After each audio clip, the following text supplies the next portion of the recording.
है। अब पुण्यात्माओं, इन आध्यात्मिक उदाहरणों से आपको दृढ़ता आवेगी इस ज्ञान के समझन में। स्वर्ग का राजा कैसे बनता है?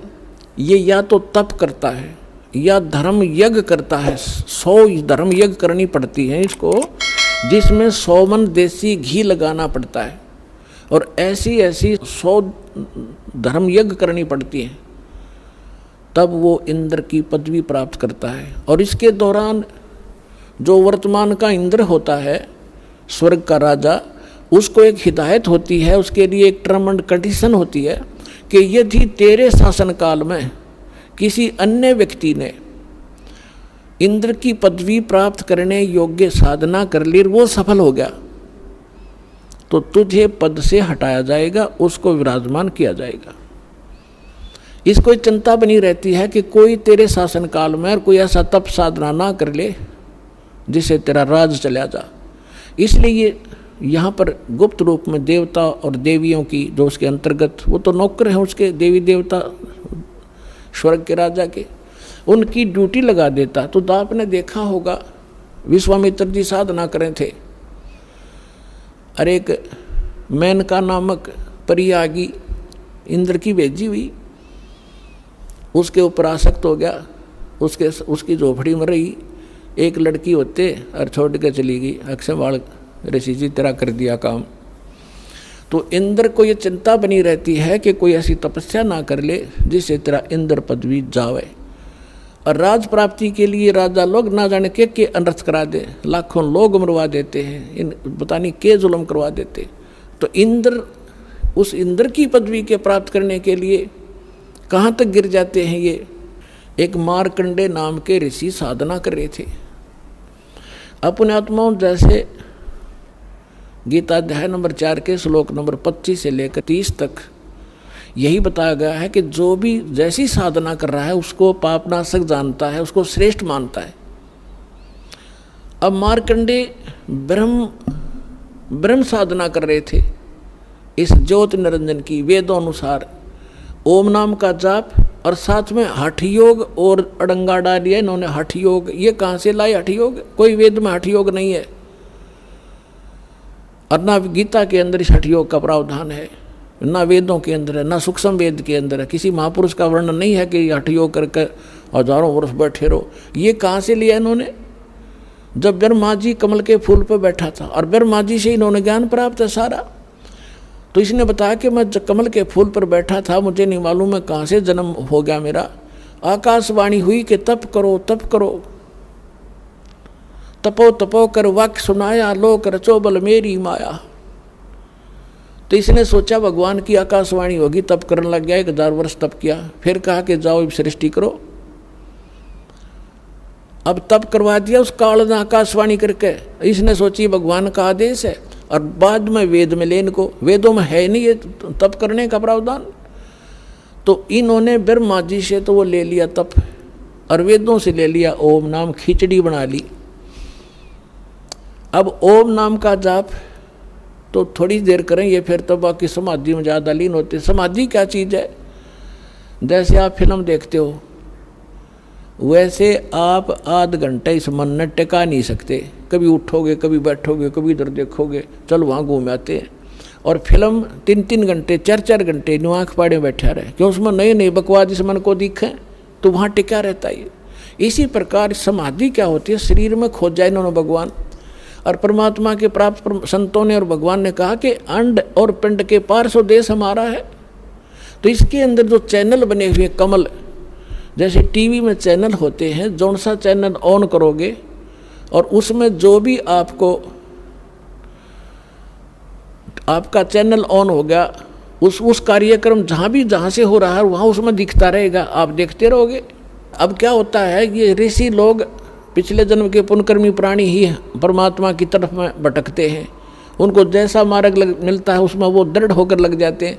तो किसी भी कारण से उसका कोई कमल खुल जाता है और वो चैनल ऑन हो गया, चैनल उसमें वो क्या देख रहा था, ब्रह्मलोक में उसकी समाधि पहुंच गई। और ऊपर के लोग क्या, उनमें जैसे रेस्टोरेंट हैं प्रत्येक शहर में, बड़े शहरों में बड़े रेस्टोरेंट होते हैं, उनमें सारी बकवाद न्यारी होती है, नाचने गाने वाले, शराब घुटी वटवट। तो इसी प्रकार ऊपर जो भी लोग हैं उनमें यही सांग है, कोरी बकवाद है, अपनी पूंजी नाश करनी है। पुनों के आधार से आपको स्वर्ग प्राप्ति होती है। जैसे साहूकार व्यक्ति सेठ गर्मी के मौसम में मई जून के अंदर पहुंच जाता शिमला के अंदर, वहाँ कमरा ले किराए पर होटल में, और 20-30 हज़ार रुपये लेकर जाता है। 2 महीना में उसने फूक फाक के खा के मौज माज कर वापस जेब कटवा के अपने कर्म क्षेत्र में आ जाता है। इसी प्रकार ये स्वर्ग हैं यहाँ के, चाहे ब्रह्मलोक के हों, चाहे विष्णु लोक के हों, चाहे शिव लोक के हों, और चाहे कोमन स्वर्ग हो। अपनी पूंजी नाश करने के लिए प्राणी वहाँ जाता है, पुण्य नाश कर देता है। वहाँ इनके चार्जिंग हैं, किसी में 10%, किसी को 15%, किसी में 25%। आपकी पुण्यों से ही वो अपना खर्चा चला रहे हैं। पुण्य समाप्त होते ही आपको नरक में जाना होता है, नरक के बाद फिर 84 लाख योनियों में जाना होता है। तो ऐसे मार्कंडेय ऋषि को ज्ञान था कि ब्रह्म साधना उत्तम है, जैसा इनको मालूम था। तो वो ब्रह्म साधना करते करते ब्रह्मलोक में उसकी समाधि पहुंच गई, और वहाँ जो कुछ हो रहा था नाच गाना वो वहाँ देख रहा था। आधी आंखें खुली थी, आधी बंद थी। इंद्र को पता चला, किसी ने बताया कि ऐसे एक मार्कंडेय ऋषि बंगाल की खाड़ी में घोर तप कर रहे हैं और तेरी गद्दी को खतरा है। इंद्र ने एक उर्वशी भेजी, अप्सरा, उसका वो तप खंड कराने के लिए, और उसको ऐसी सिद्धियां दे दी। उसने आसपास आधा किलोमीटर के अंदर से ऐसी सुंदर हवा चला दी, शीतल और बसंत जैसा मौसम बना दिया, और कहीं से ऐसी मीठी मीठी गानों की आवाज़ शुरू होगी, और वो उसके सामने 50 फुट पर दूर नाचने लगी। मार्कंडेय ऋषि, मार्कंडेय ऋषि आधी आंखें खोला था, आधी बंद थी। अब उसने नाचते नाचते सारे अपने जो क्रियाक्रम थे कर लिए, वो नहीं टस से मस हुए, तो लास्ट में नीवस्त्र होगी, कमर का नाड़ा तोड़ दिया। तब मार्कंडेय ऋषि बोला, हे बेटी, हे बहन, हे माई, तो हमारे किस लिए आई? शर्मिंदा होकर कपड़े वस्त्र पहन कर कहने लगी, हे मार्कंडेय ऋषि, इस वन में जितने भी और साधक थे वो तो मुझे देखते ही फेल हो लिए थे, और आप ना जाने आपकी समाधि कहाँ थी।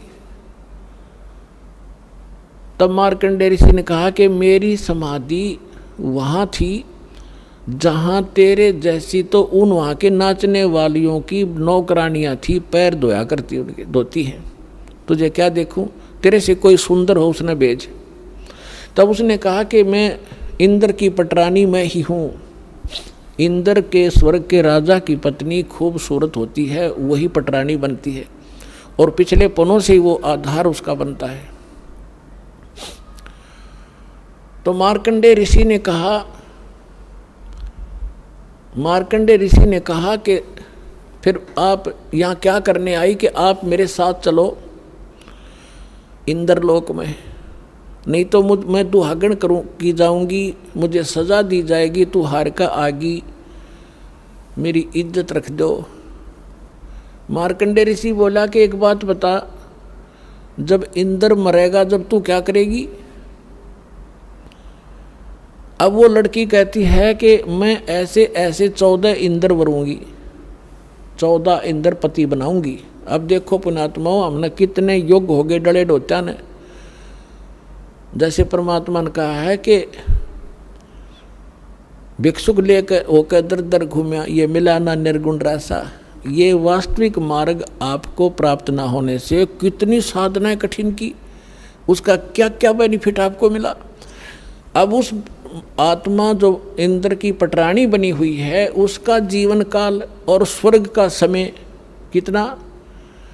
1000 चतुर्युग का, यानी ब्रह्मा जी की एक दिन का 72 चौकड़ी युग, एक 72 चतुर्युगी लमसम 72 चतुर्युग का शासन काल होता ये एक इंद्र का। वो इंद्र अपना पूरा कर लेता है तो दूसरा जो उसने इस योग्य तपस्या कर रखी है वो उसमें लाइन में खड़ा होता है उसका, तो उसको शासन दे दिया जाता है। और वो लड़की जो उसकी पत्नी है वो कहती है मैं लगातार उन 14 इंद्रों की पत्नी बनी रहूंगी जब तक एक दिन पूरा नहीं होगा। अब मार्कंडेय ऋषि ने पूछा कि जब वो इंद्र मरेगा तू क्या करेगी? उस लड़की ने बताया कि मैं 14 इंद्रों को पति बनाऊंगी और मैं नो की नो बनी रहूंगी, वो मरते रहेंगे। तो मार्कंडेय ऋषि ने कहा कि वो 14 भी तो मरेंगे जबकि एक रहेगी। तब वो कहती है उसको मालूम है कि जितने इंद्र मैं पति बनाऊंगी वो तो गधे बनेंगे मृतलोक में, और मैं गधी बनूंगी जब मेरा ये पूरा समय हो लेगा। अब मार्कंडेय ऋषि कहने लगा फिर मुझे वहाँ किस लिए ले जावे थी, इसे गंदे लोक में जिसकी रानी गधी बने राजा गधा बने। तो वो कहती है मैं अपनी इज्जत बचाने के लिए, नहीं मुझे वो दुहागन कर देंगे। मार्कंडेय ऋषि कहता है कि तू आज भी गधी 14 खत्म करेगी और मेरे पास तू आप मान रही कि मैं गधी बनूंगी और फिर भी इज्जत की ठेकेदार बन रही है, तो बोला भाग यहाँ से। अब उसी समय इंद्र आ गया। इंद्र ने कहा कि हे बंद निवाज, इंद्र की गद्दी प्राप्त करो, तुम जीते हम हारे।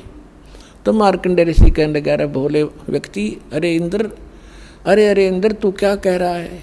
इंद्र का राज मेरे लिए तो काग की बीट है, कौन गधा बने इसको भोग कर, और तू रख अपने ने, मुझे जरूरत नहीं। अब वो जैसा जिसने ज्ञान है, मार्कंडेय ऋषि इंद्र जी को कहते हैं कि इंद्र तू छोड़ दे इस राज ने, आजा मैं तुझे ब्रह्म साधना बताता हूँ, या कर ले।